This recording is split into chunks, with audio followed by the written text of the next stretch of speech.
Hello, I'm Zach Rangers, and for my Genius Hour for ESP 103 for this weekend, I dove into my third area of interest from my last week's assignment, which was additive manufacturing, particularly in the engineering field.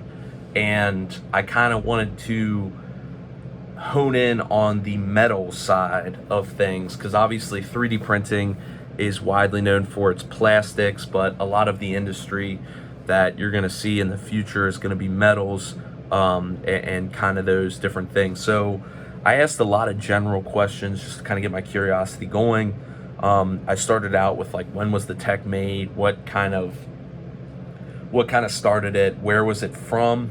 And how did it get to America, kind of thing. Then I kind of dove even deeper into like, what was it designed for? Because obviously a lot of these things start as one thing and they move on later and later and later to become a completely different thing down the road. And then obviously I'm reading from my notes here. And then I kind of asked like, what's the top dog when it comes to machine producers? Because obviously these are machines that you buy and then you use for your business how you see fit.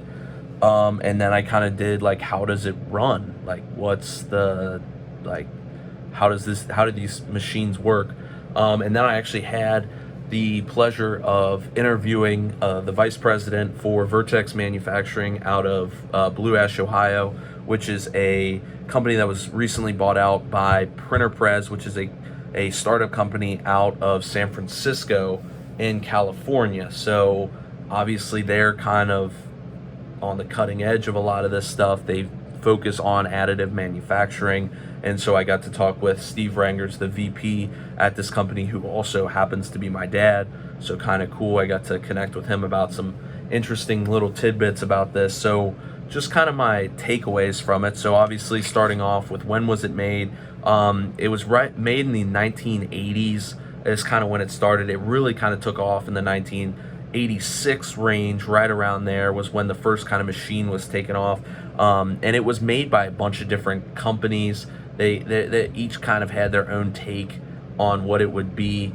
I looked at some articles about it, and you could kind of see how there were a bunch of different people that had their own kind of take on how this would work, and they perfected their own system as to how that was gonna happen.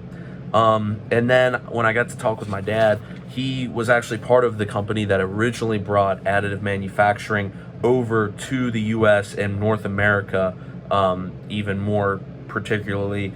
So that he was actually part of the company Morris Technologies. They've since been bought out by GE because GE saw them as too much of a competitor. So they bought them out so that way they could acquire that business and lose a competitor and kind of gain some strength that Morris Tech brought to the field. And so they brought over the first additive manufacturing machine back in 2003. My dad did say, in full disclosure, that the machine wasn't very good. It had a lot of issues, and they kind of started using it for different things than what it was designed to do, which was kind of cool to see how the evolution has gone. So he said it actually started as it was mainly used just for injection molding, very, very specific tooling use. It was only used for kind of one thing, but then Greg Morris, the head of Morris Technologies, who was actually just above my dad, one of his business partners, kind of said that he heard about this from someone in Cincinnati at P&G, and he went to go check it out in Europe, and he kind of saw that this could be a really cool kind of new way to make things. So he brought the first machine over to the US and North America, that for that matter, to Morris Technologies in 2003. But then they kind of really start getting going in 2005 when the manufacturers over in Europe changed to a fiber delivered laser. So this was kind of the big kind of turn of the age thing where they saw that this could really be a powerful laser that could have a lot of uses and could use different metals and different materials as well. So that was kind of the big shift in 2005, and they're still using the fiber delivered lasers to this day. Obviously I kind of asked my dad, like, how does this work? And he said it runs on CAD. Obviously you model whatever piece you're gonna use in CAD, you send it to the machine, and it does it layer by layer. It builds it up from the ground by running these fiber delivered lasers through the metal powder, and it kind of builds a structure from there. Um, and then farther from that, I kind of asked, like, well, you mentioned you can use a lot of metals. What are kind of your favorite? What do you guys use the most?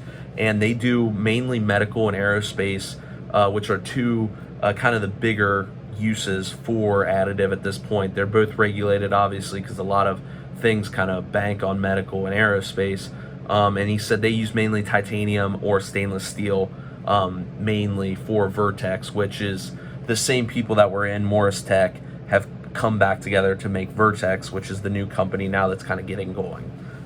So obviously mentioned Morris Tech was bought out by GE in the mid 2010s, and it's just been recently, around 2 years ago, that Vertex was kind of made, and they're kind of getting things going again, similar to what Morris Tech did. And then I kind of asked, like, well, how do you get these machines? Obviously, people are going to make new ones. When do you guys find them? And my dad said it's a very trade show dominated arena. So you go to the trade shows, you see some of the top machine makers like EOS, and he said SLM was another big company that makes these additive machines. You go to the trade shows, check out what they've got. They kind of show off the parts as they're making them at the trade show, and you buy the machines to have in your shop. And I kind of asked, well, like, what's the important part about having machines? And he said that this is actually a very customer-driven industry where they tell you what machines they want to use because they've done the research on what parts work from what machines and how they can kind of work. So it's a very consumer-driven industry in that sense. So you kind of have to have the machines that they want in order to make their parts, because they're only going to buy parts from you if they're made from that one type of machine. And kind of following up, the final question that I had was, obviously this is a new software, new machines, new everything. What are some of the issues you guys have? Because this kind of additive is in its infancy at this point. And he said the main thing is that it's not very cost effective. So in order for them to justify using one of the additive machines to make products, it has to be a huge order worth a lot of dollars, because otherwise it's useful to just use the old strategies that have been there for decades. And he said the other big kind of rough issue that they've got right now is that there's no material data. Whether you're using titanium, stainless steel, there's not much data on this because it's a very new technology.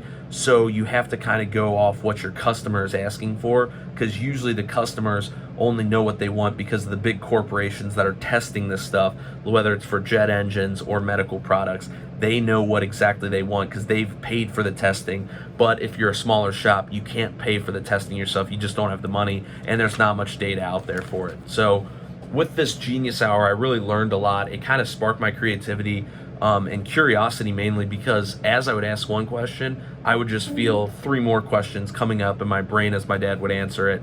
So it was really cool to kind of see how that works. And I've kind of seen, reflecting back on the chapters, like my whole outlook on things have started to shift, where now when I'm walking around, I see things and I immediately want to ask questions about them as opposed to just taking things for face value. So I kind of think that's kind of a cool thing. And then as for one of the things that the book had suggested to do, I actually got the chance to do the dive into the conspiracy, and I kind of watched the JFK movie, learned a lot more about it. For that matter, you learned a lot of questions, but I can answer one. It was definitely not one shooter. It was an inside job. There's just no way around it. Too much the magic happening for that not to have been a multiple shooter job. So that kind of sparked my curiosity a lot there too. But overall, I think that this whole activity was really helpful to my curiosity as well as kind of my outlook on a lot of things. I think it really shifts how you look at just the world in general, but especially the thing that I looked into, which was additive engineering, which I thought was really cool. So with that being said, that kind of was my outlook on it, and I think it's a really good activity that kind of sparks your interest not only in that category but also other things going across the board in your life. So it certainly has changed my outlook, and I think it's a great activity to do. And thanks for listening. I hope you learned a little something like I did.